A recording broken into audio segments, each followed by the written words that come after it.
Good morning, everyone. Thank you very much for joining on time. I really appreciate that you came on time. I know it's early. First thing first, I would request you to join the Cisco WebEx space. If you have any questions, you can ask in the Cisco WebEx space. And because my colleagues are there to answer the question. I would start off my sessions by sharing a famous saying from Albert Einstein is that if you cannot explain it simply, then you don't understand it well enough. So the key takeaways from today's session is that you guys understand OMP so that you can scale your SD-WAN fabric. My name is Waqas Dar. I am working as a customer success specialist in Cisco SD-WAN technology. I hold MSc degree in internet working from Sweden. I started my career as a tech engineer back in 2011 as in Cisco System Brussels office. So the key objectives of today's session is that we're only going to talk about OMP. What is OMP? How OMP works? How the OMP peering is being established? What are the different messages that have been exchanged in order to bring up the OMP peering? How the loop avoidance has been done? And then we're going to talk about how the rib bins and rib outs is being calculated from the perspective of SD-WAN controller. Then we're going to talk about how the OMP message is being exchanged in order to build up the SD-WAN fabric, multicast SD-WAN fabric. This is an advanced level session, so we are not going to cover the basic of Cisco SD-WAN solution. So the topics which I'm going to cover today is being divided into 4 parts. The first part is we're going to talk about OMP. What is OMP? What are the similarities we have in OMP and the BGP? What are the different messages that is being exchanged? And what are the different processes that is being involved on the Cisco SD-WAN edge device and Cisco SD-WAN controller in order to bring up this OMP pairing? How we can troubleshoot. And in part 2, we're going to talk about how the rib bins and rib outs is being calculated, because that is very important from the perspective of scalability point of view for SD-WAN fabric. And then we're going to see how the OMP best path algorithm works, and how the loop avoidance has been done. Like if you are running the routing protocols on the service side, where you have to manage these devices. And then in part 3, we're going to talk about how the multicast is being built with the use of OMP messages in order to distribute the multicast traffic across SD-WAN fabric. And then in part 4, we're going to go over the recorded demos of different use cases with different topologies so that we can see what are the different OMP messages that is being exchanged in order to build up the SD-WAN fabric. So let's quickly recap, Let's quickly recap what is Cisco SD-WAN solution is before we start our journey with the OMP. Cisco SD-WAN solution is basically allows you to connect any user with any applications with the integrated capabilities of multi-cloud, security, and enhanced network visibility.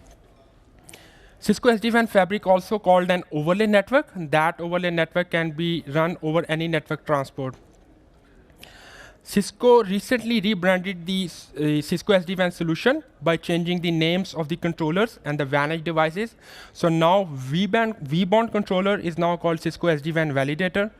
vSmart controller is now called Cisco SD-WAN controller, and the vManage is now called Cisco SD-WAN manager.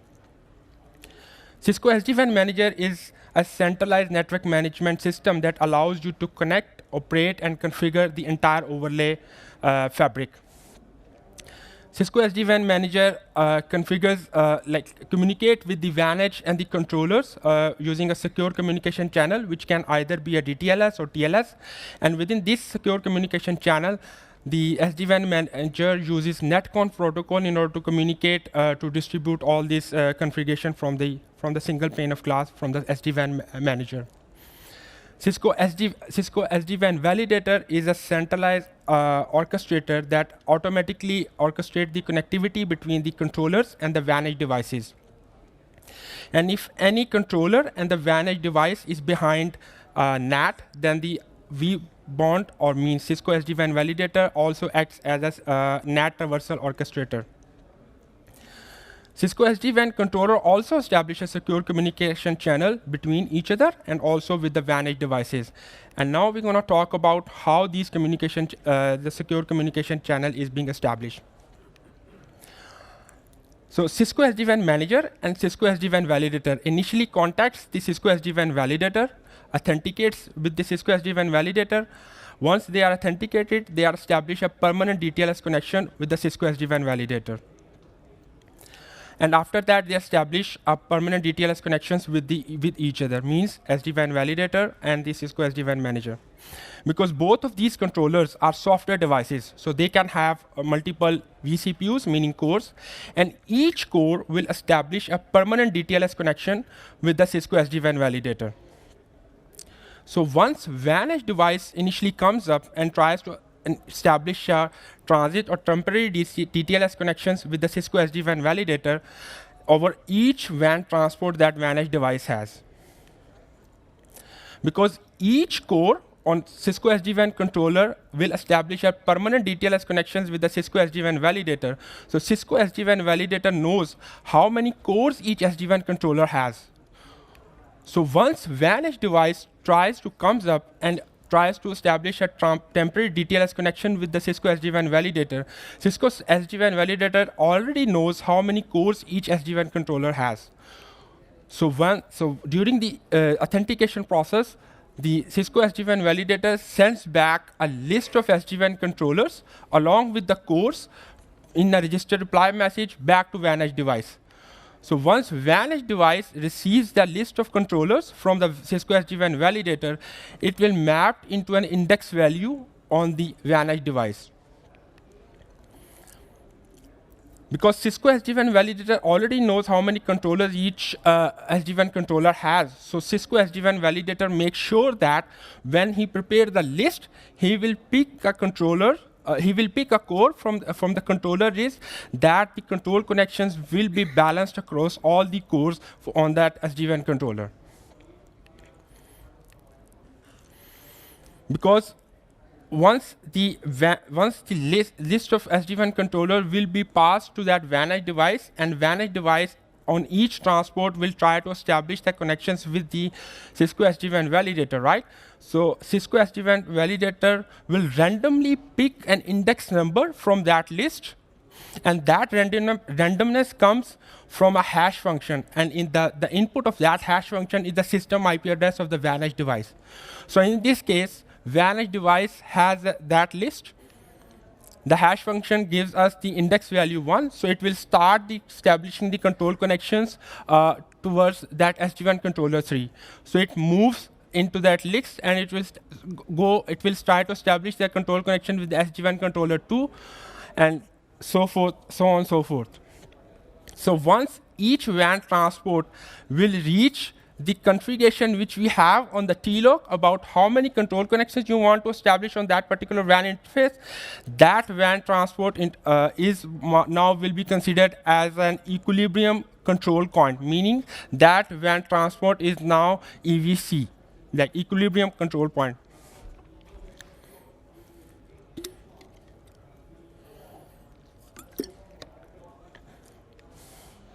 So this is just for your reference, what I have just explained to you. So once the control connection is being established, then the OMP peering, the SNMP traffic, and the netconf runs inside that control connection. So now we just have quickly recap how the control connection is being established between the WAN edge devices and the SD-WAN controllers. Now we're going to talk about what is OMP. So OMP is a routing protocol just similar to BGP that manages the Cisco SD-WAN fabric.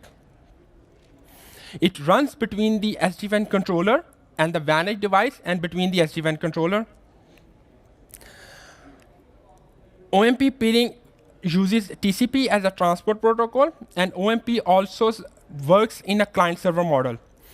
And when WAN edge device tries to establish a the OMP peering with the SD-WAN controller, SD-WAN WAN edge device will work as a client mode, and the SD-WAN controller will work as a server mode.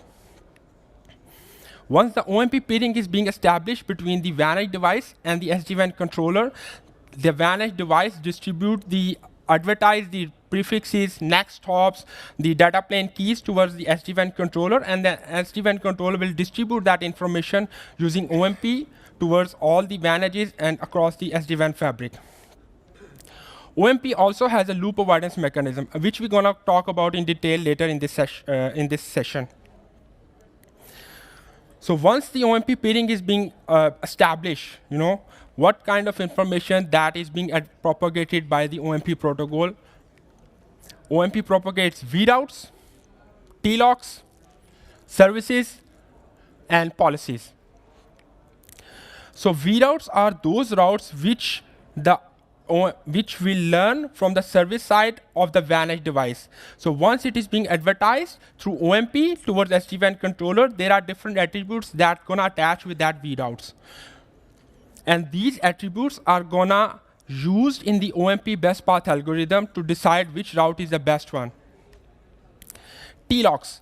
TLOCs are basically the next hop for that vRoutes which WAN edge device. And the TLOCs is being uniquely identified with the system IP, encapsulation, and the color. And once every WAN edge device which has a WAN transport in order to connect to the internet providers, they advertise that information towards the WAN controller. Cisco SD-WAN solution also offers a service chaining. So the WAN edge devices also advertise the service routes, meaning any service which is being attached with that WAN edge device, they also being advertised through OMP towards SD-WAN controller. And there are some attributes which gonna attach with them, and this will be used in the OMP best path algorithm. OMP also advertise the policies, and those policies are like a centralized data policy, VPN membership policy, or app route policies. Remember that the centralized control policy is being pushed from vManage towards SD-WAN controller, but it is not being distributed through OMP towards WAN edge devices because it is being processed on the vSmart controllers, mean SD-WAN controllers. So now we have talk about what is OMP. Now we're gonna see how the OMP peering is being established. So OMP peering is being established using the system IP address of the peers, meaning of the WAN edge device or the SD-WAN controller. And if we have multiple TLOCs or if we have multiple control connections with this SD-WAN controller, there is only one single OMP peering session will be established. And the OMP peering session is not being bound to any DTLS sessions which that WAN edge device has. And there is no configuration and show commands that we can run to see which control connection is being used to establish that OMP peering. And the beauty of that like a mechanism which we have in our solution is that if any DTLS connection is being used to establish that OMP peering toward SD-WAN controller, if that DTLS connection goes down, then the WAN edge device smoothly switch over that OMP peering towards the next control connection, DTLS tunnels towards that SD-WAN controller. So there is no loss for OMP peering if any of the DTLS connection goes down towards that SD-WAN controller. As I have already explained that OMP peering, OMP works in a client-server model. So the client, and it uses TCP as a transport protocol, right? So OMP, which works in a client mode, meaning WAN edge, it initiates the TCP session before exchanging the OMP messages.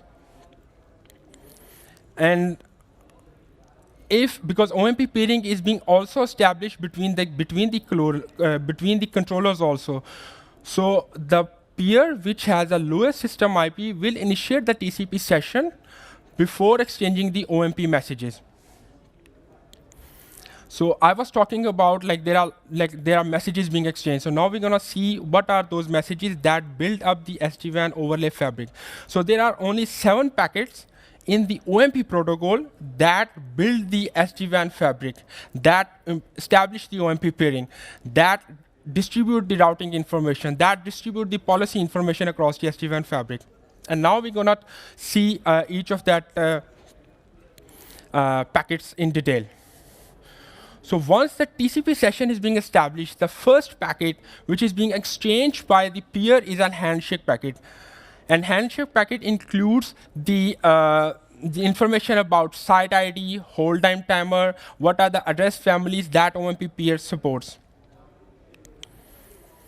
That hello packet is being exchanged periodically in order to make sure that the remote peer is alive. Update packets is being exchanged in order to exchange the routing information. That includes also the T-logs, all the services routes, all those information that is being exchanged with the peers between the SD-WAN controllers and the WAN edge device using that update packet. And if you are using any aggregation or route summarization in your SD-WAN fabric, then the WAN edge device will use the query packet to ask for the more specific route. Then the query packet will be sent. Alert packet. Alert packet is being used if there is any error condition happen during the OMP pairing or exchanging the OMP packages. Then the alert packet will be sent, notify the peer, and the OMP pairing will be shut down, gracefully shut down. We also have a feature called OMP graceful restart, just like a BGP graceful restart.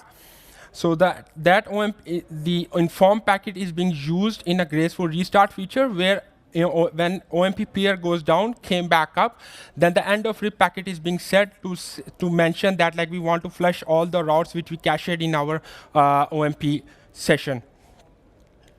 That end of RIP packet is basically the inform packet. And the policies packet, all the policies is being sent by using this policy packet. So now we're going to see what are the different states we have in order to establish the OMP peering. So we start with the invalid state. Every peer starts with an invalid state. Once the TCP session is being established, it moves into the init state. Then the handshake packet will be sent to the remote peer. We wait for the remote peer to send back the handshake packet. So once we receive the handshake packet from the remote peer, there are 3 conditions that needs to be met in order to establish or agreed upon the pairing between the 2 peers. That is, at least one address family that is being advertised in the handshake packet needs to match with the handshake packet which we receive from the remote peer. Second, the domain ID needs to be match, and by default it's always domain ID 1. We are not using it in our solution. And the capabilities that is being advertised by the OMP peer needs to be matched also. So these are the 3 conditions that needs to be matched in order to establish the agreed upon the OMP pairing relationship. So once that is being met, we exchange hello packets, then the OMP pairing come back up. And if there is any error happen, then the alert message is being sent back to that remote peer. We go back to the init state and terminate the TCP session also. So now I will ask a question from you, which I have just explained, like how the OMP pairing is being established, just to see if you are able to understand what I'm explaining, or if you are following what I'm explaining. So for example, if the OMP pairing is being established between WAN edge device and the SD-WAN controller, who will initiate the TCP session? Anyone? Yes, correct. Why? Correct, because it's a client, so it will initiate the TCP session. So whoever initiates the TCP session will send the handshake message towards the SD-WAN controller. So we exchange the hello packets, and so in second case, if we are establishing the OMP pairing between 2 controllers, who will initiate the TCP session? Anyone else? System IP. Okay, this one. Why? Correct. Yeah, good. That it means that I'm giving something that you are following. So we exchange once the TCP session is being established, we exchange the hello packets, handshake packets, and the OMP pairing comes up. This is just for your reference. Like you can follow it later. So we talk about like what are the different packets we have. So now we're gonna reference it with the BGP, because I said that the OMP is being derived from the BGP, right? So if we can understand what are the similarities we have between OMP and the BGP, then it will be easy for us to remember the OMP protocol, right? We all know that BGP uses TCP. OMP also uses TCP as a transport protocol. BGP speakers uses keep alive mechanism. I explained that OMP uses hello messages to make sure that the remote peer is alive. BGP provides mechanism to gracefully close a connection by exchanging the BGP notification messages. OMP exchange alert message to notify the remote peer that it is going to down or if there is some error happen. Once BGP converge, it will only send the incremental updates. Same is the case with the OMP. So once the OMP routes being advertised, and if there is any change, only the incremental updates will be sent towards the remote peer.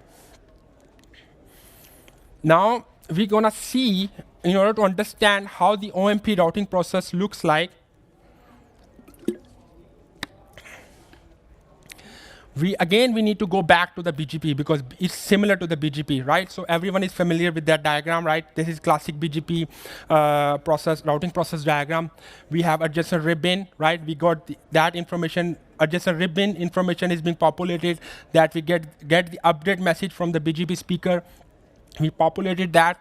Then the input, if we have any input routing policies being applied, then we filter that routes that we learn from the adjacent ribbon from the remote peer.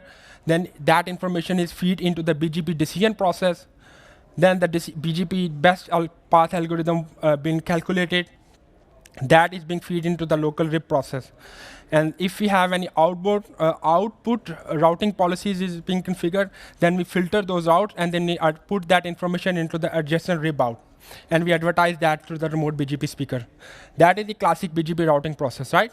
Same we have in the OMP, but the difference is that we have separate ribbon for each peer. We establish the OMP pairing, and we have separate different ribbons for each address family that OMP protocol supports. Because we can apply the control policies in either the inbound or the outbound. So every route which we received from the peers will always be installed in the ribbon, but its flags will be different. If we are rejected, then if we reject those routes, then the flag will be reject. Once those flags will be reject, then the RIB out for that prefix will not be generated. So when the RIB out will not be generated, it means that those prefixes will not be advertised to that particular peer. Clear? Okay. So these are the address families which we support. We support transport, like a TLOCs, VDouts, multicast, services that is being used for the service training, policies, cloud links. So this is just for your reference, right, which I've just explained to you. So the key takeaway is that whatever routes we received from the peers, we placed it, we install it in the ribbon.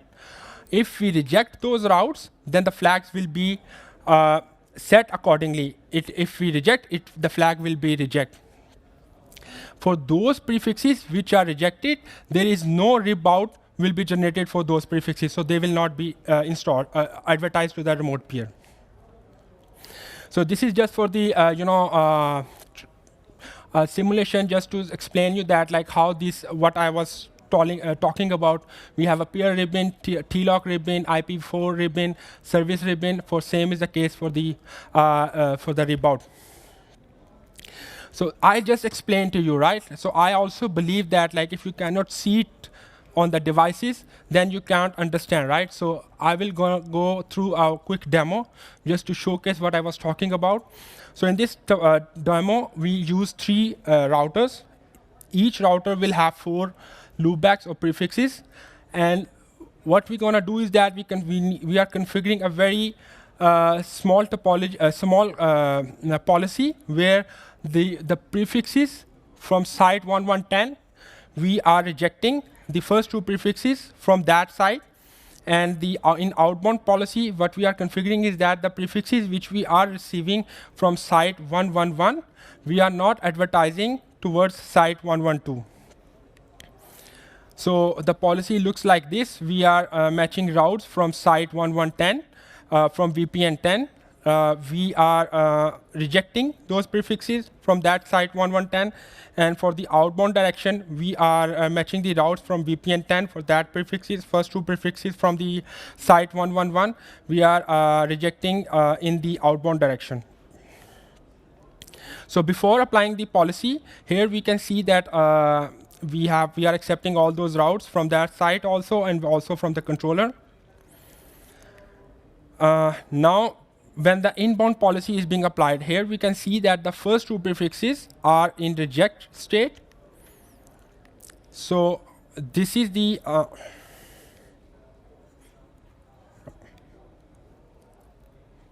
so this is the the prefixes. We can see that like we are not advertising 10.10.1 under 10.1 and 2.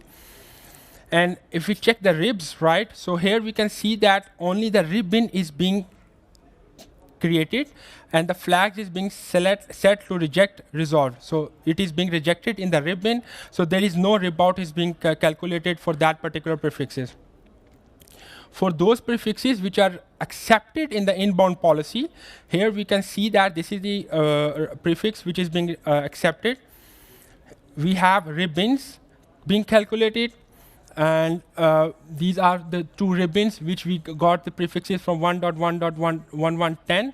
And then we have this rib outs is being calculated for that particular prefixes for that particular peer, right?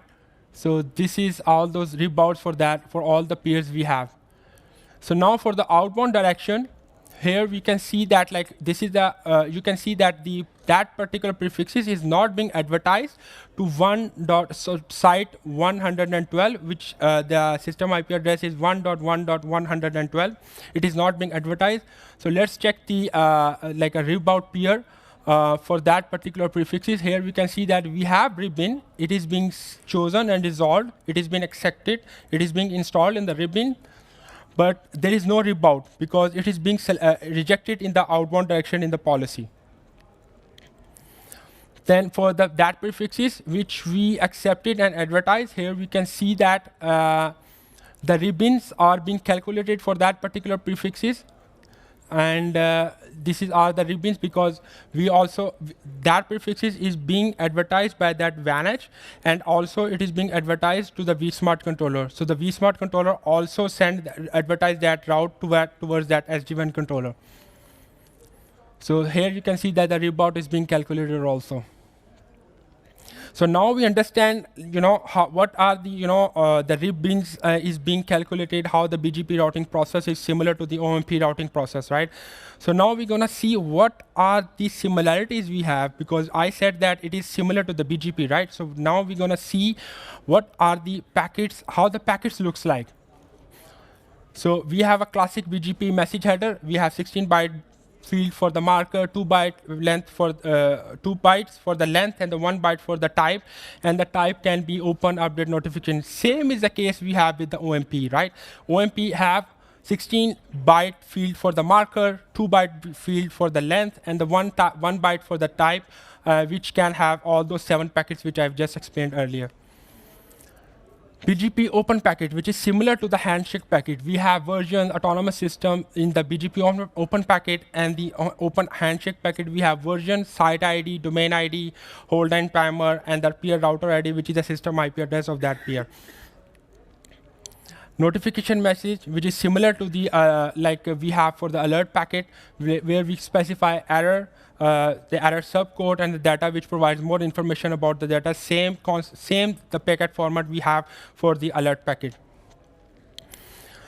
We also have policies, right? So policies needs to be sent through OMP from the SD-WAN controller, right? So the SD-WAN policy is sent in a policy packet, and the format of the policy packet is like type and the data. So type can be, depends upon how long your policy is. By default, the maximum packet size for the policy packet is 4,000 bytes. Because we are using TCP, so the 4 bytes for the TCP header needs to be extracted. So the maximum bytes for the policy can be 3,980. If your policy is larger than 3,980 bytes, then it will be fragments. And the type of that policy packet will set accordingly. If we send the first fragment, then we set it like that this is the first fragment of the policy which I want to send, then it will be set as a policy start. When we receive the last fragment, or when the controller sends the last fragment of that policy, it will set as a policy end, meaning that I have sent all the policy which I want to send through OMP protocol. So now we have covered, what is OMP, what are the similarities we have, what are the different packets we have. Now we're going to see how the OMP process is being established on the WAN edge devices and the SD-WAN controller, and what are the processes which are being involved. So there are three processes which used on WAN edge device and the SD-WAN controller in order to bring up the OMP peering. VDMN process. VDMN process is responsible to have establish and maintain the DTLS tunnel. TTM, as the name implies, is a tunnel table manager, which once the tunnels, DTLS tunnels or the BFD tunnels is being established, that process is responsible to maintain and manage all those, the tunnels which we established through that WAN edge devices. OMPD, as the name implies, this process is responsible to establish the OMP peering. So once we got the list from the SD-WAN validator about the vSmart SD-WAN controller, then the VDMN process established the control connections. Once the control connection is being established, that information about the system IP is being relayed to the TTMD process. OMPD process extracts the system IP information from the TTMD process on the WAN edge device. Now, OMPD process has the system IP information, right? So it will try to establish the TCP between the OMPD process on the other side of the WAN controller. So once OMPD process is trying to initiate the TCP session, the TCP traffic will be handed over to the VDMN process, and the VDMN process sends that traffic inside that DTLS tunnel towards the other VDMN process on the remote peer. So once the OMP peering is being established, so all those OMPD updates, the policy information which needs to be sent through OMP will be prepared or by the OMPD process. It will hand it over to the VDMN process, and the VDMN process sends back to the remote side or the remote peer, and then the remote peer VDMN process de-encapsulate that from that tunnel and hand it over to the OMPD process. So this is how the process are being involved in order to bring up the OMPD peering. So now we're gonna go through the logs, how we can collect the logs, and the topology which I'm gonna use is that I have 3 vSmart controllers in my topology and 7 WAN edges, basically the Cat8 KV, and they are running 20.12.2 release. And in our topology, our focus will be this Cat8 KV10 with system IP 1.1.110. So in order to see, the logs messages on the WAN edge device and the SD-WAN controller, we need to enable the debugs, right? So this is the debug which you need to enable, and you need to specify in which direction you want to see the messages being exchanged, what type of messages you want to capture. One more thing. So when you enable this debug will not be shown when you type the command show debug, because that debug is enabled in the Viptela or SD-WAN code of the WAN edge devices, right? So I will tell you the command which you need to run in order to see what kind of debugs you have enabled for that particular OMP process. So starting from 17.12, apart from enabling the debugs, you also need to enable some traces in order to see the OMP messages being exchanged. So these are the traces which you need to enable to see the OMP packets. By default, these traces are set to level notice. But if you want to see the OMP messages, you need to set it to the verbose level. So once you collected all those logs, it is advised that you set back to the notice level. So these are the debugs you can enable on the SD-WAN controller. And once you enable it, these are the log files. These are the files which all the logs will be written. So once you enable, you can do tail, go to the shell, and then do the tail -f to see all those logs. So now let's enable the debugs. So I enable the debugs and the traces on the Cat8 KV10. And I'm just trying to see the messages being exchanged in order to establish the OMP pairing with the IP address 2.2.2. So this is the command which you need to see what kind of debugs you have enabled on a WAN edge device. So here we can see that we enable the debugs and the traces, and these are the messages which you can see when the OMP message is being exchanged. So here you can see that the peer is 2.2.2 and it is passive. Why it is passive? Anyone knows? Anyone can answer? Yeah, this is the controller, right? So this is the SD-WAN controller because we are enabling the debugs on the WAN edge, right? So I told you that the OMP works in a client-server model, right? So the controller is the server and the WAN edge device is the client. So the client initiates and the server listens. So that is in the TCP passive mode. So here the first, here we can see that it is the TCP session is being initiated. It listens on a port 628533. TCP session is established. We move to the init state. Then the handshake message is being sent. We receive the handshake message, we exchange the hello packets, and the state comes up, and then the update message is being exchanged, and we get all those routes being installed, and we advertise also those routes.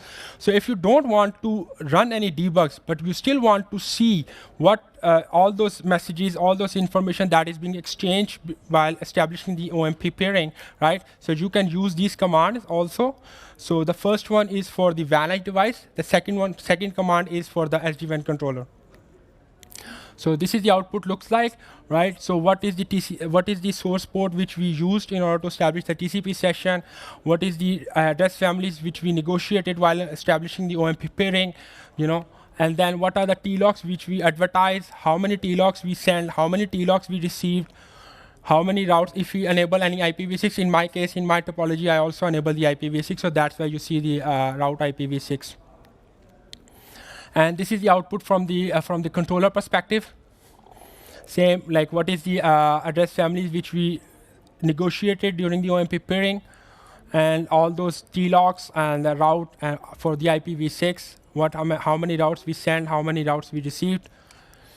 So now if we need to see the policy packets being exchanged between the two OMP peers, right? So these are the debugs which we need to enable, and these are the traces which we need to enable on the WAN edge side. So in my example, I send a policy, right? It's a large policy, and here you can see that the policy size is 14,085 bytes, right?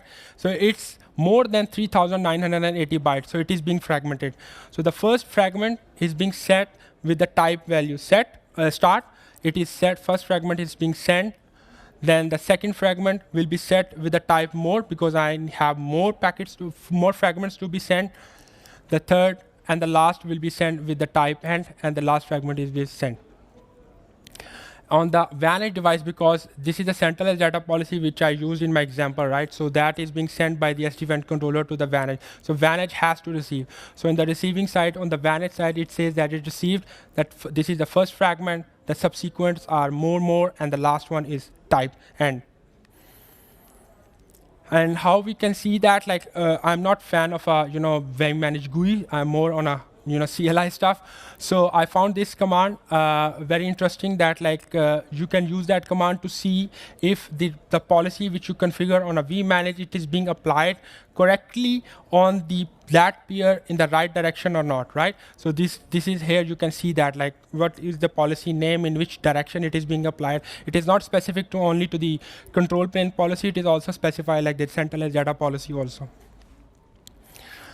So you also used to run these commands on the controller, like show OMP peers in detail. It also tells that peer belongs to that site policy which you configure on the vManage. What is the policy which is being applied? And then this is the policy sent and the policy received. And again, I explained it earlier also, I will tell you again, is that this counter will only increment it when you apply a centralized data policy, meaning any application-aware routing or QS, centralized QS policy also. When you send it, when you apply it, these counters will be sent because that policy will be sent through OMP towards the WAN edge devices. Okay, so here, question to you.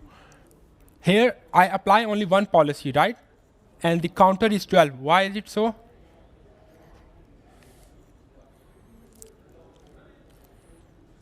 Anyone? Okay, this is there. Because policy size was 14,000 bytes, right? So it is sent in the fragments. And the controller, when it was sending, it makes 4 fragments. And we have 3 vSmart peers, 3 OMP pairing. So all those peers will send all the 4 fragments. So that's why 4 fragments will be sent by the 3 peers. So total packets which we received from the controllers, all these 3 controllers, is 12, right? So that's how these numbers are. So whenever you see hello, handshake, alert, inform, update, policy, you see these are the packets. These are not the policy which you send. Then we have this TLOC send. Because in my topology, I'm using 2 TLOCs. Why it is 6? Because I have 3 vSmart peers. So all those 2 TLOCs will have to advertise towards the SD-WAN, all those SD-WAN 3 SD-WAN OMP pairing or the controllers. Then TLOC installed because all those all the remaining 6 WAN edge devices will advertise their 2 TLOCs. Yes.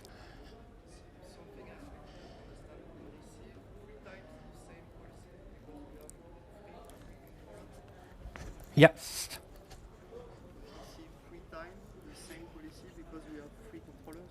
We have 3 controllers. Yes, yes. So 3 times the same information? No, because when you apply the control policy, centralized control policy, when you go to the vManage, you can see that it is being applied to the 3 vSmart controllers. And then those 3 vSmart controllers send it through OMP towards all those WAN edges.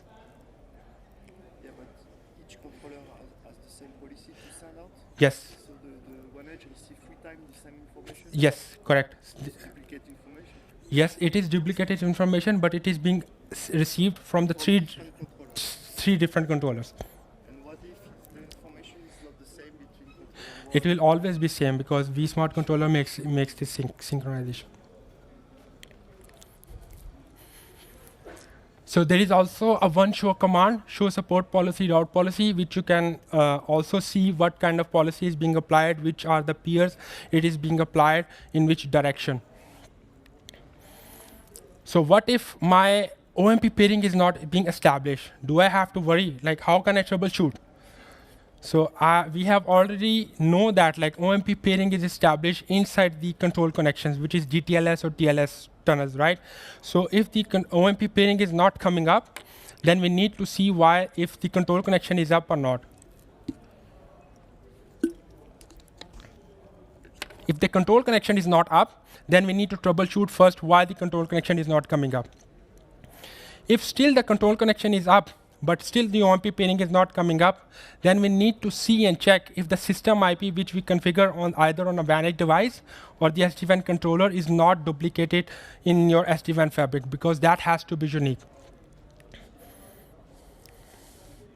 And we have seen the cases from the field or from the customer is that sometimes OMP pairing is not established because OMPD process got crashed. When it got crashed, there is some issues where the OMP pairing or the packets got corrupted and it is not being established. So you need to run these commands on the WAN edge devices and the SD-WAN controller to see if the process is being crashed. Sometimes it also, we have seen that like there is some memory leakage that trigger the OMP pairing got flapping. So we need to run these commands to see if there is any issue with the memory leakage on the OMPD process. So these are all the interesting show commands which I want to share with you for the debugging process for the OMP. So if my OMP pairing was up, it goes down, right? So we have a feature called OMP graceful restart. What it does is that it allows the peer to continue operating the information which is already received from that peer. It caches it, it stores that information, and continue operating until and unless when that remote peer came back up and established the control connection. Once the control connection is being established again, we establish the OMP peering again, and we flush the information from the cache, and we get the new information from that peer. And how long that OMP graceful restart hold that information in the cache? It is 12 hours. After 12 hours, if the peer did not come back up, then we flush out the routing information which we holds in the OMP. Because OMP, I also explained that OMP is also responsible to distribute the data plane keys, right? So what happens if my OMP, yes? One command that's valid if just one fails, but if you lost for some reason all controllers, all is still clear. Yes, I will tell you in the next slide. Yeah. So because yes. Yes. Is there an automatic system for reloading? Does it require manual? No. For example, if OMPD process got crashed, it will go into the graceful mode, and it will continue checking if the OMP process came back up, and if it came back up, it will start establishing the OMP peering again automatically. You don't have to do anything manually.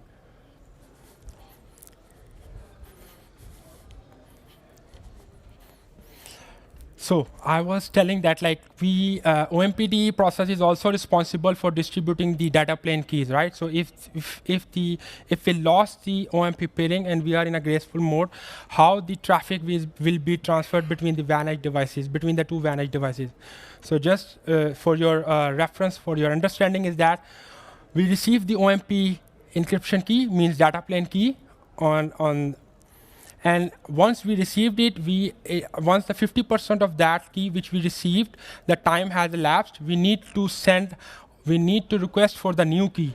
And before the 50% time is being elapsed, we lost the SD-WAN controller, right?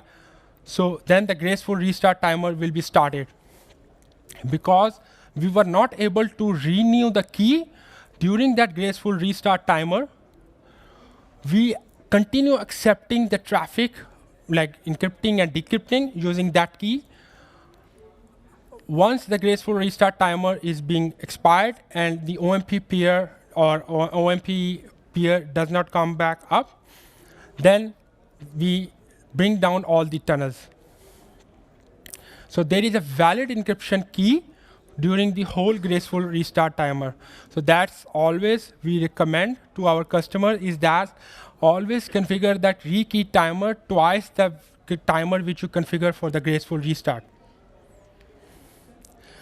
What if we disable the graceful restart timer? So the graceful restart timer is off on the controllers, it means that it is not being enabled on the WAN edge devices. So as soon as we lost all the controllers, meaning all the OMP peering with that all the controllers which we have, then the BFD tunnels goes down. We lost all the information from the OMP routing protocol.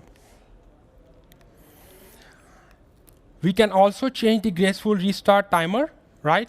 So the tricky part is that the timer which you configure on the controller will be applied on the WAN edge devices. The timer which you configured on the WAN edge devices will be applicable on the SD-WAN controller. So it's vice versa. So this is just an example, right? I changed the timer on the controller 1, and here you can see that it is applied on the cat at KV10. So now we're gonna, yes. Sorry? For the pairwise keying, if I enable the pairwise key? I need to check that. Okay. I need to check that. Thanks. Okay.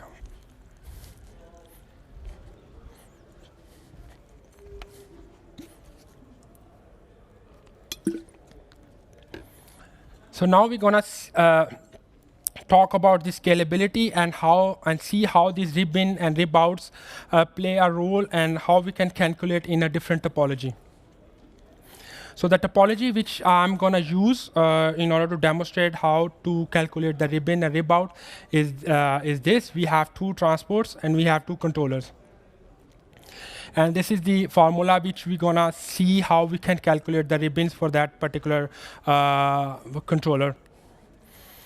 And for the simplicity, for the understanding, I keep it simple that this VANET device only have 10 prefixes with 2 VRFs, so 5 prefixes on each VRF.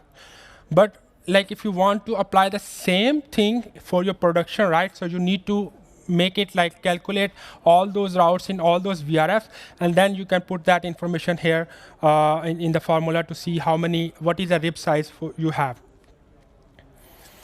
So we go with the default configuration, maximum of OMP sessions 2, maximum control connections 2, right? And now we're gonna see, we're gonna calculate the ribbon for that particular peer for that particular controller. So the idea behind in the ribbon calculation is that the routes, VANET received routes, meaning that the routes which is being advertised by that VANET device towards SD-WAN controller, and how many controllers have appearing with that VANET devices, meaning how many routes which are being reflected by the SD-WAN controller. So we put that information here. So example. So we're gonna see VANET for IPv4 routes, right? So we have how many number of routers with the OMP session directly connected with the controller 1? Only 1. How many prefixes is being advertised by that VANET devices? We have 10 prefixes. How many TLOGs? We have 2 TLOGs.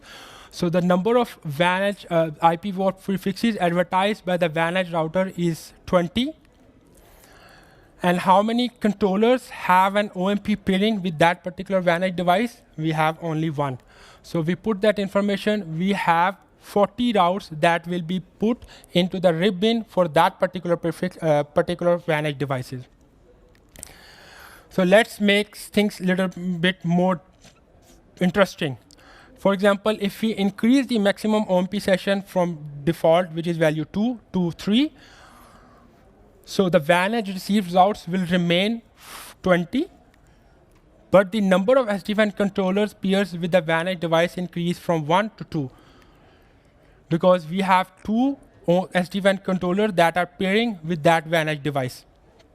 So now we have this SD-WAN controller per peer, meaning that VANET device, the prefixes which will be stored in that ribbon is increased to 60.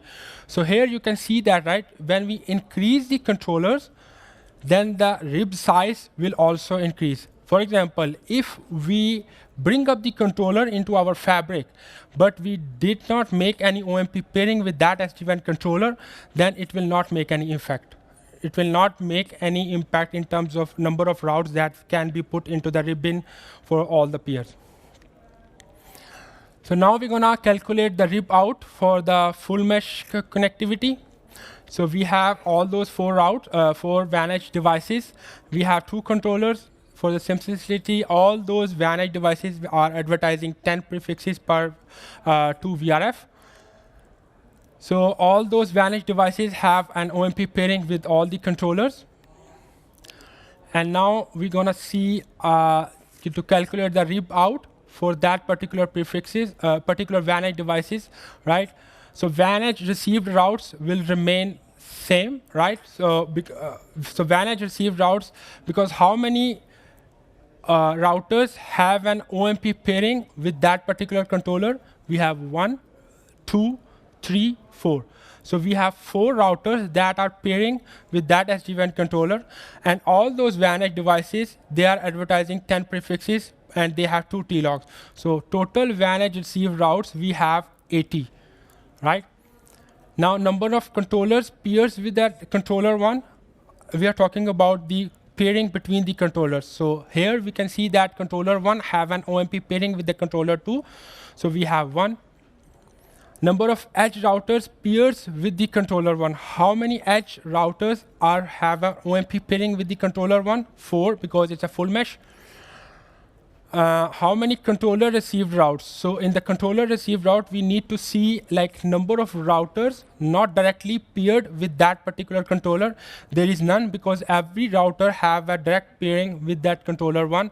So then we see how many prefixes per router, that router which is not have a direct pairing with that particular controller. Then we need to see how many prefixes that router announced, how many T-locks it has. So in our case, in a full mesh topology, there is none. So we put all that information, so we can see that the number of routes that are being put in for the rib out for that is 320 routes. So now I will make a little bit more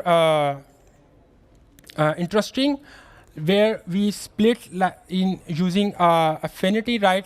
The affinity feature, where we specify that that managed route can only have an OMP pairing with that particular controller, right? So in our case, we split it into two. Manage Cat 8K V10 and 11 have a direct OMP pairing with the controller 1 and the controller 2. Cat 8K V12 and 13 have a direct OMP pairing with the controller 3 and 4. So now you will see that the last part, controller received routes, plays an important part in the calculation of the rib out. So we have WAN edge received routes. How many routers have a direct OMP pairing with that SD-WAN controller? 1 is 2. Previously, it was full mesh, so all the routers have a direct OMP pairing with that controller 1, right? So in this case, it is being divided, so it is 2. So 2, every WAN edge router is advertising 10 prefixes with 2 T-locks, so we have 40. Number of controllers pairs with the controller 1 is 3, because controller is also have a OMP pairing with controller 3, controller 2, and controller 4. Then number of edge routers with controller 1. How many edge routers we have a pairing with controller 1 is 2, 10, and 11.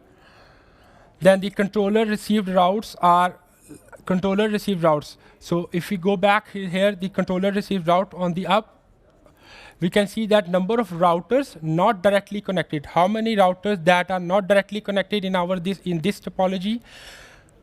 Cat 8K V12 and Cat 8K V13. So these two routers don't have a direct OMP pairing with the controller 1, right? So that's why it is 2. And these two routers are also announcing 10 prefixes, and they have 2 T-locks, as we see in the previous slide. So we have controller received routes is 40. So if we put it, we can see that like now we have 240 routes in the rib out. So now you can see that previously in the full mesh, we have with 10 prefixes, right? Every WAN edge route is advertising 10 prefixes with T-locks. We have rib outs in how many routes we have in the rib out? 320. If we split the OMP pairing, the routes got decreased. Now it is 240. We can also have an hub and spoke topology that we can use in order to build up the SD-WAN fabric. And the hub and spoke topology can be configured in 2 ways. One is that either we can use a T-lock rewrite, where we learn all those routes, we replace it with the T-locks of the hub, or the other way, we filter out all these routes which we learn from the spoke, and we just advertise the like a default route from the hub. I have calculated all these, formula just for your reference, how you calculate, like if you have an hub spoke topology. So these are all for your reference in the slides. So now I will move towards this, the design considerations which we can do, because SD-WAN controller is a software device, so it has some limits, right? So rib-in, there are some numbers which we support, and rib-outs, there are some numbers which we support, right? So we need to consider our best practices, how we can make the rib-in size in such a way that it will not exceed the limit which we support, right? So one recommendation is that try to use the affinity group, try to split the load between the of the OMP sessions between the SD-WAN controllers, so it will reduce the route send. If there is any possible way that you can perform the route summarization in your network, do it, because if you have performed route summarization, then the less routes will be advertised to the SD-WAN controller. There will be less routes in the rib-in, and that consequently the rib outs will be also be read. You can also add an SD-WAN controller. That is like a little bit tricky because, for example, if you have, if you configure affinity group and in that affinity group or a controller group, you have only one SD-WAN controller, and that SD-WAN controller is receiving a lot of routes. So then it is advised that you can add another SD-WAN controller into that affinity group so that load will be balanced between the two controllers. Now we're gonna. So now we have gone through all those SD-WAN,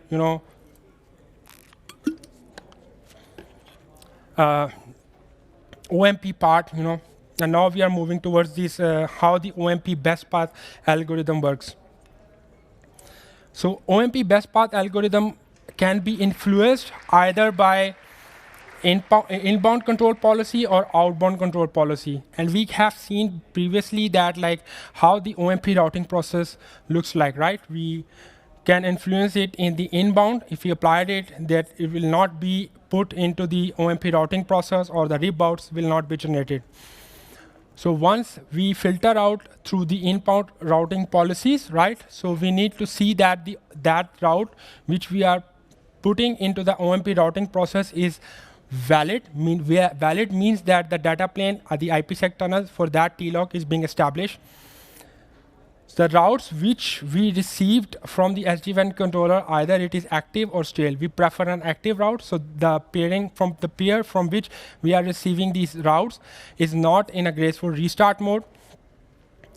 Then we see that like OMP routing with the lower administrative distance, we prefer with the route which is having the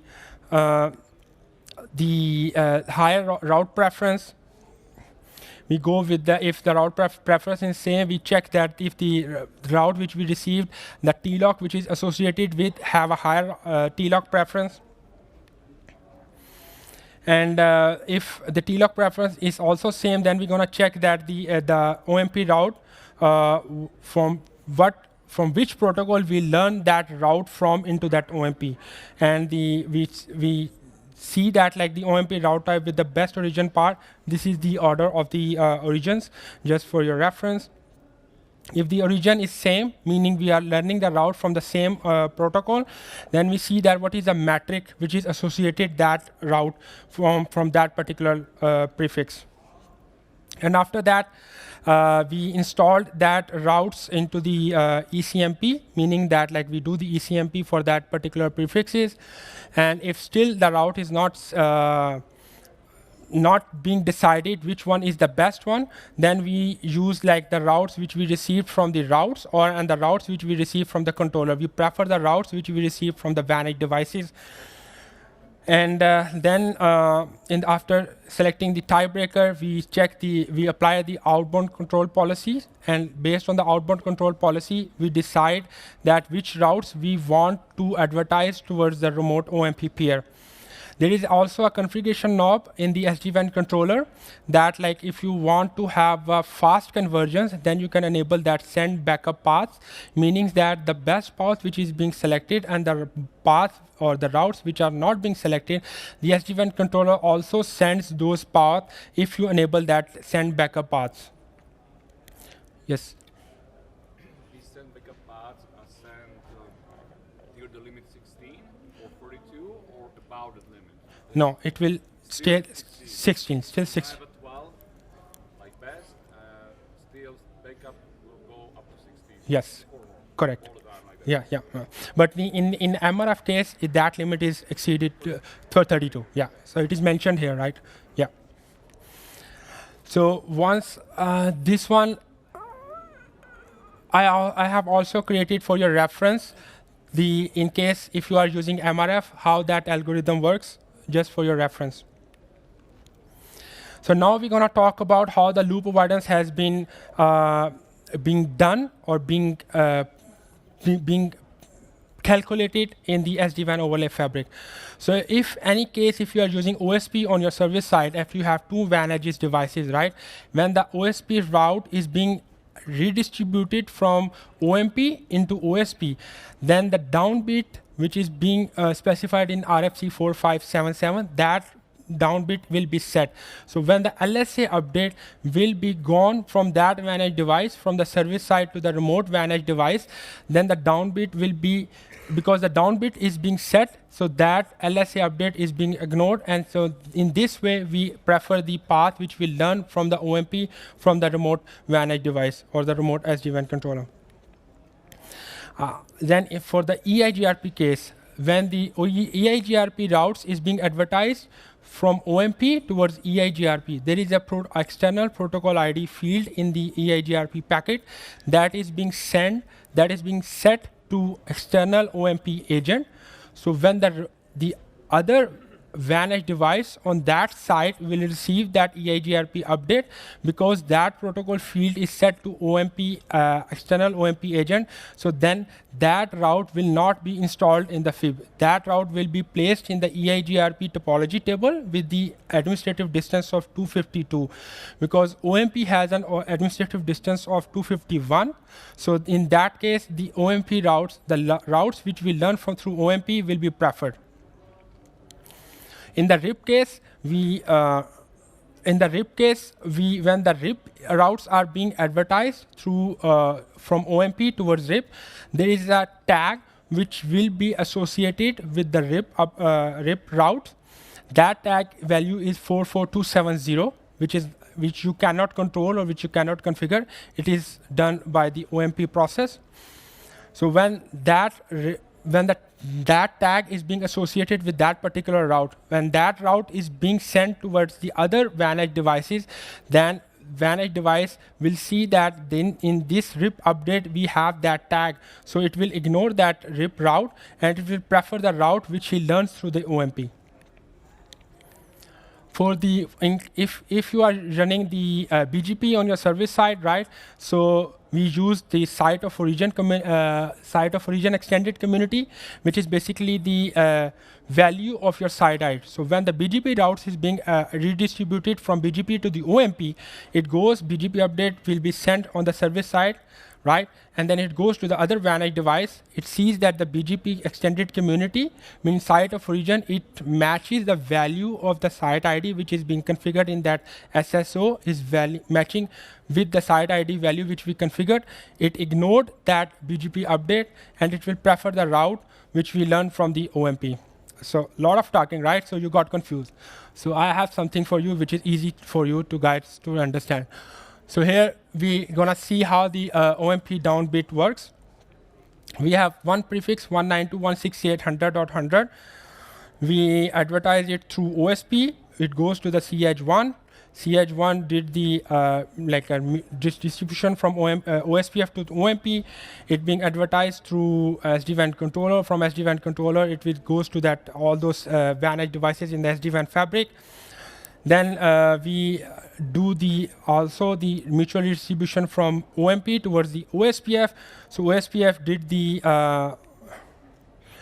send the LSA update to that branch LAN router.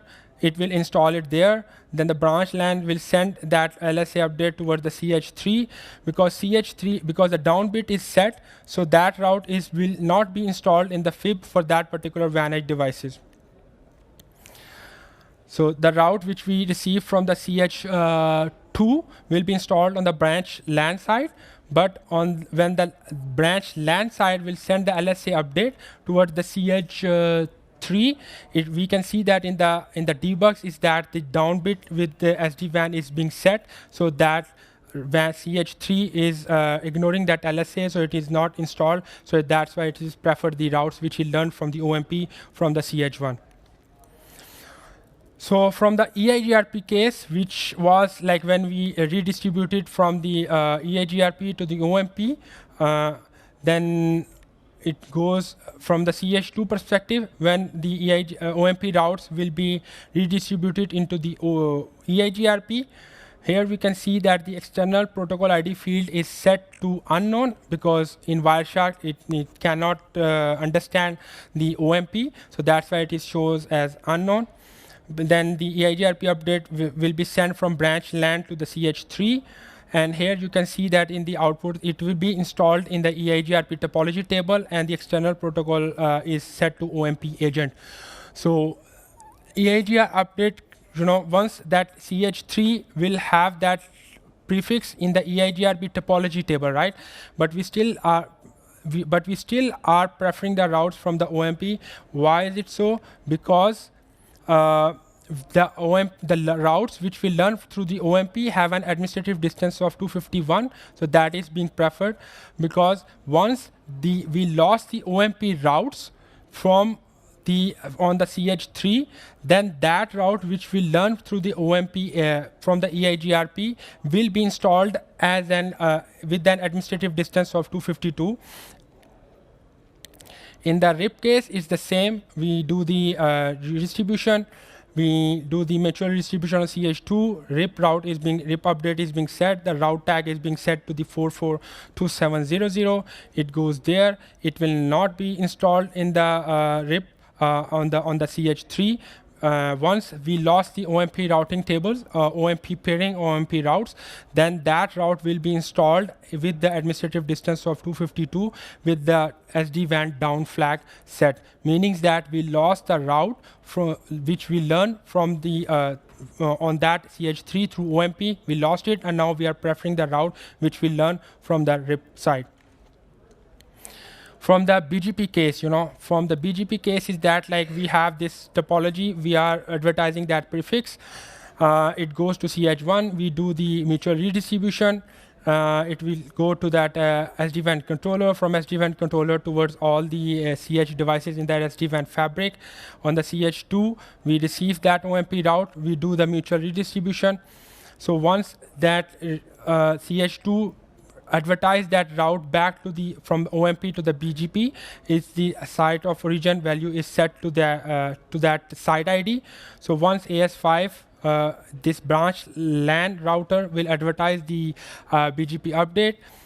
Because the site of origin value is set to the site ID, it matches on the CH3. It will not install. It will prefer the routes which it learns from the OMP side.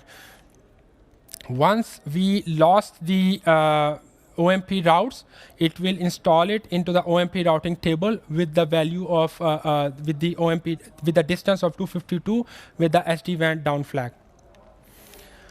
So now we're gonna talk about SD-WAN multicast.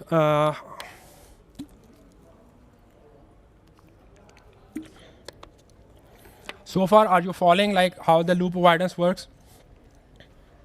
Yeah.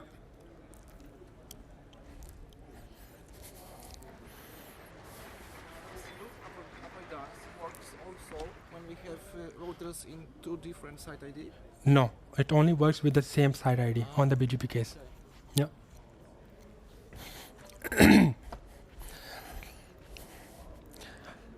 So now we're gonna talk about SD-WAN multicast.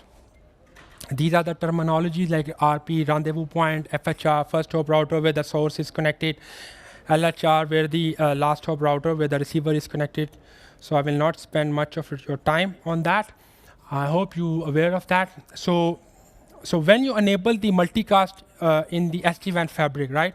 You go to the vManage, you configure that I want to enable the multicast on all those CHs, right? And enable the PIM. So once you do that, what does that CH do or the VANage device do? It sends an multicast auto discovery message towards that SD-WAN controller, so that all those VANage devices who are enabled for the multicast, they send that message towards the SD-WAN controller. SD-WAN controller will distribute that message towards all the VANage devices in that SD-WAN fabric. So all the VANage devices will know who are the VANage devices who are capable of multicast. So when the multicast auto discovery is message, because there is a concept called replicator in our Cisco SD-WAN multicast, right? So replicator is a device which supposed to be or which used to be in the headquarters, right? Which when all the multicast traffic will be sent to that replicator, and the replicator will replicate that data plane, the multicast traffic towards that VANage devices. So once we enable the multicast on the VANage device, enable the PIM, we also specify that which are the routes, which router is a replicator. That information is also being sent in a multicast auto discovery message towards the SD-WAN controller, and the SD-WAN controller relay that information or distribute that information towards all the WAN edge devices. So in this way, in your SD-WAN multicast fabric for the multicast, all the WAN edge devices knows who are the replicators in my SD-WAN fabric solution, who are the routers which are multicast capable. So in order for the understanding of the SD-WAN multicast solution, I keep it simple. I'm using Anycast source multicast, and when I'm talking about RP, I'm placing that I'm using the static RP configuration. I'm not using any auto RP or BSRE. So what is the control flow of the multicast, So the control flow is that, so first when the source comes up, it will try to register with the RP. When the receivers comes up, it sends the *G join. That join from that WAN edge router goes to the SD-WAN controller. From SD-WAN controller, it goes to the replicator. From replicator, it goes to the RP, and the RP knows that where is the source is, because source is already registered to the RP in the first step. Then the RP forwards it to the source. So once source have the information who are the receiver, then the multicast traffic will be sent towards the replicator, and the replicator forwards that multicast traffic towards all the WAN edge devices or the receiver. So once the receiver has the source information, right, it will send the S-G and S-G join, and that S-G join goes to the SD-WAN controller. From SD-WAN controller towards the replicator. From replicator, it will go to that source. So all these PIM *G or S-G, these are the PIM messages, right? So they have to be mapped into the OMP messages. So in order to build up the SD-WAN multicast tree, there are 3 messages that is being used. OMP route type 5, which is basically a source active. That when the source is being active in your SD-WAN multicast, that is the OMP update type 5 is being sent. Then we have OMP type 5.6, which is basically tells that like I'm interested to join *G, means a shared tree. Then we have this OMP type 5.7, which is basically showing an interest that I want to join the source tree, means the S-G tree. So a lot of talking, right? So let's go for this simulation so that you can understand, right? So in our topology, I have 2 replicators. I have RP on the LAN side of the WAN edge device. Receiver comes in, it sends the IGMP join *G, because all these routers are multicast enabled and they have PIM also enabled. So once the IGMP join *G will be sent to the edge 2, which is basically LHR, then the edge 2 will send an OMP update packet with type 6 that I have a receiver who is interested into that group. That packet, OMP packet, will go to the SD-WAN controller. From SD-WAN controller, it sends to the replicator. Now the question is, how that WAN edge 2 routers knows that who is the replicator? Because when we enable the multicast auto discovery message is being exchanged. So all the fabric knows that who are the replicators in my SD-WAN fabric solution. So back to this. Step 3. So that OMP type update type 6 *G goes to the replicator. Replicator already knows where is the RP, because in my case I am using the static RP. So every WAN edge device has the static RP configuration. So replicator sends the OMP update type 6 *join, goes to the H3. H3 converts that into the PIM join, which is *G join, goes to the RP. So in this case, there is no source at this moment, right? So now the source comes in, it starts sending the multicast traffic. So when it starts sending the multicast traffic, that source has to register with the RP, right? So it sends the PIM registered message, which is basically a unicast message in a classic multicast routing also. It sends to that RP, H3 receives it, it sends back to the RP. So now RP knows I have a source and I have a receiver, right? So the RP sends back the PIM join S, G. It goes to the CH. CH, once it receives that packet, it will send an OMP update type packet 7, which is S, G packet, which goes to the controller. Controller sends to the replicator. And then the replicator knows where the source is. So the packet S, G will forward it to the edge 1. Now the edge 1 knows where the source is, where the group is. So it has to tell all the edge devices in the SD-WAN fabric that we have a source available in the multicast group. So it will send the OMP update as type 7, which is S, G, to the SD-WAN controller. Then the SD-WAN controller sends that packet towards all the SD-WAN edge devices and the controllers that there is a source active packet, means there is a source available right now for that particular group, for that particular multicast traffic. So now once the SD-WAN controller sends that packet, then the edge 1 starts sending the multicast traffic through that replicator towards that receiver. Now another receiver comes in, right? So it sends the IGMP join star comma G, meaning he is also interested for the same group which the receiver A was interested before. Because that edge 6 router already received a source active message from the SD-WAN controller that there is a source who is sending the traffic for that particular group, right?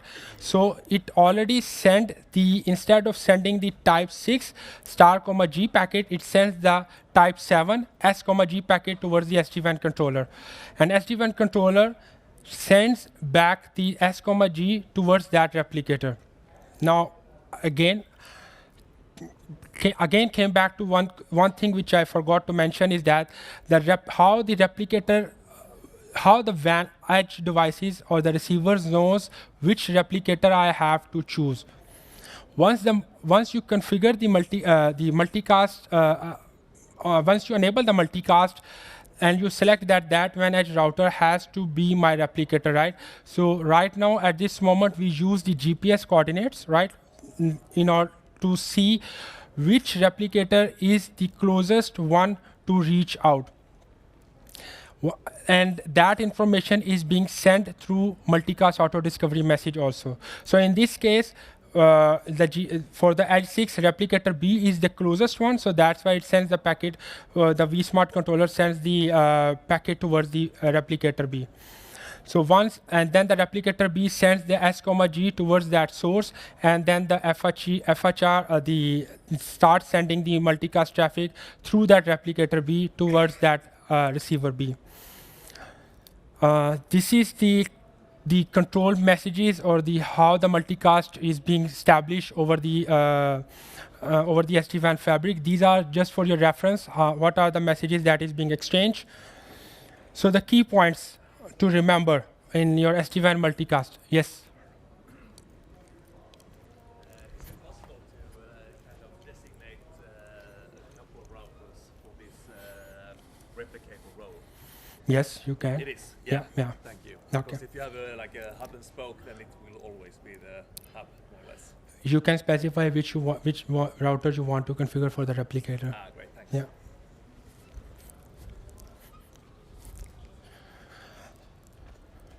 So the replicator selection is always from the perspective of the LHR, right? So the receiver has to decide which replicator it has to go in order to receive the traffic.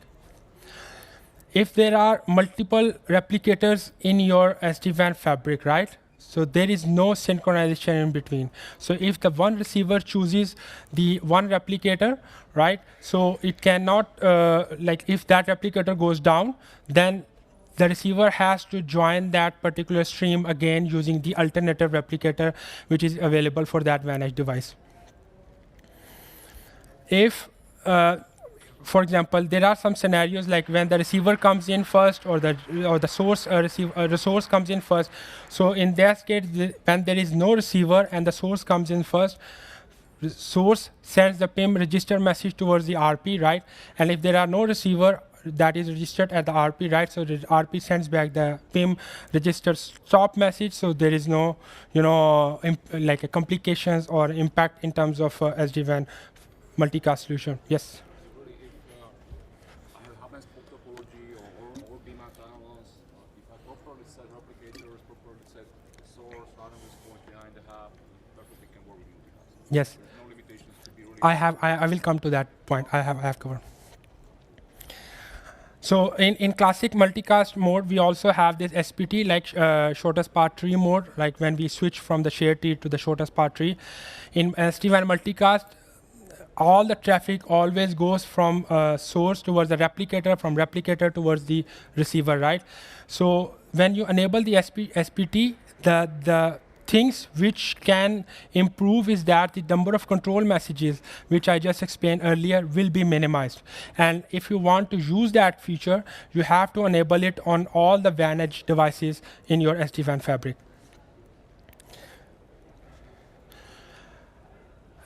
One remark that the multicast is not being officially tested with the centralized data policy. You have to be careful about that.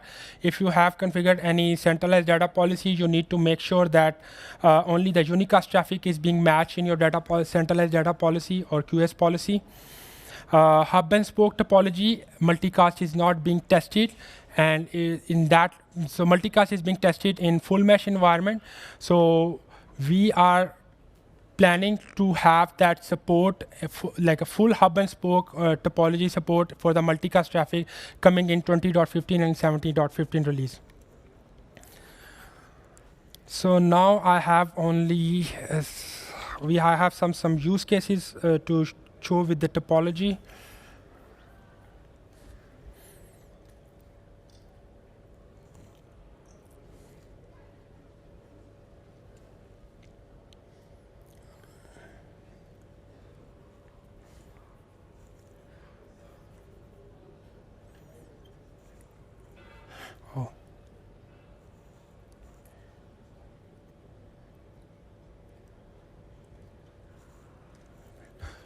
Okay.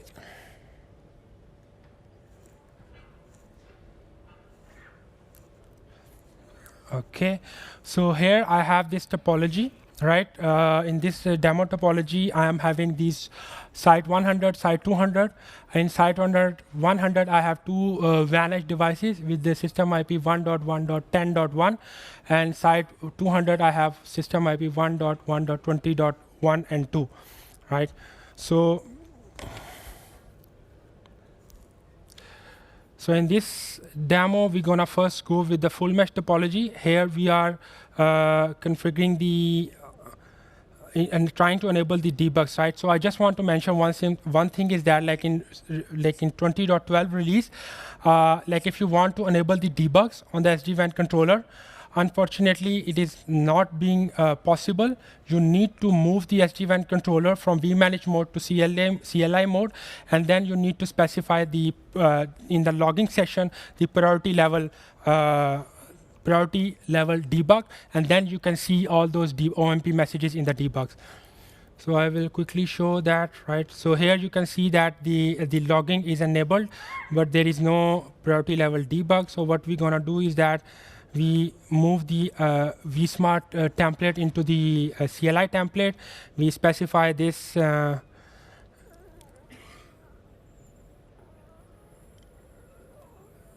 here we can see that it is priority is level set to the debug. And now we're gonna use that peer 1.1.30.1 on the vSmart controller and enable the debugs.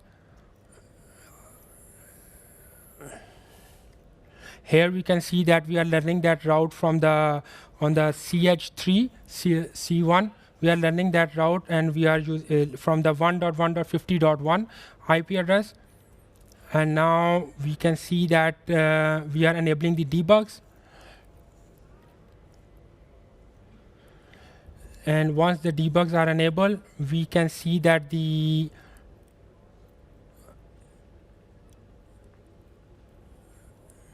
so this is the handshake message that is being sent. We receive the handshake message. We send the update.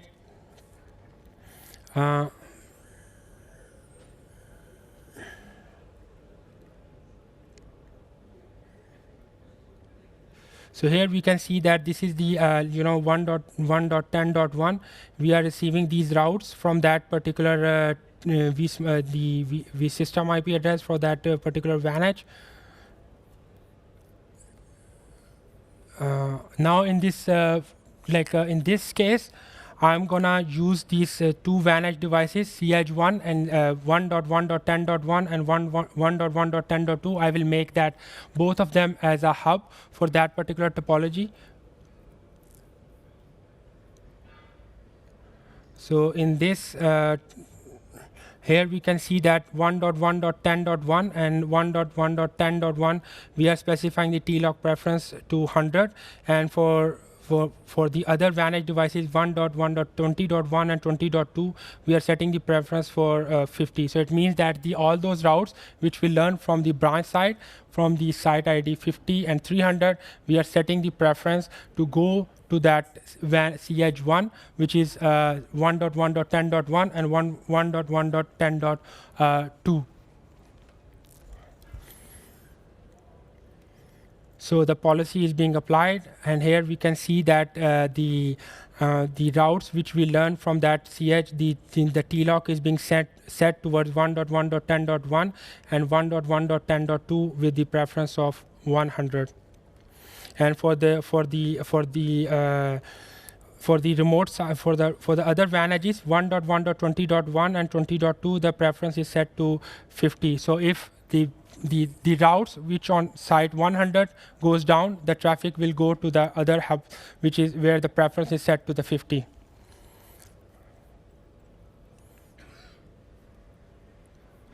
And in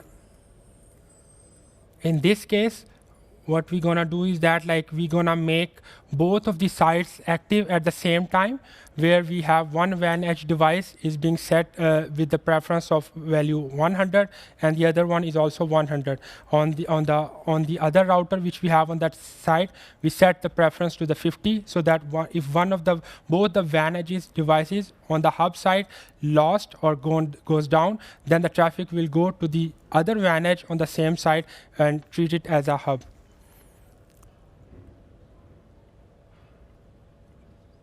So we apply the policy.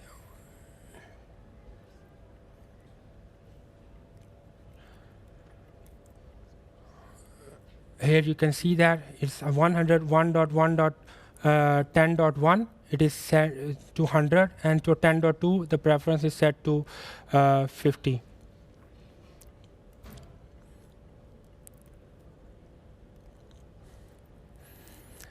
So that's all. I will have a quiz for you if you have a Slido at your mobile. So let's see if you can join that Slido and see if I'm able to deliver what I want to deliver, so that you can take your, so that you can understand OMP and scale your SD-WAN solution. Thank you very much. I will keep eye on that quiz. If you can join. Thank you very much.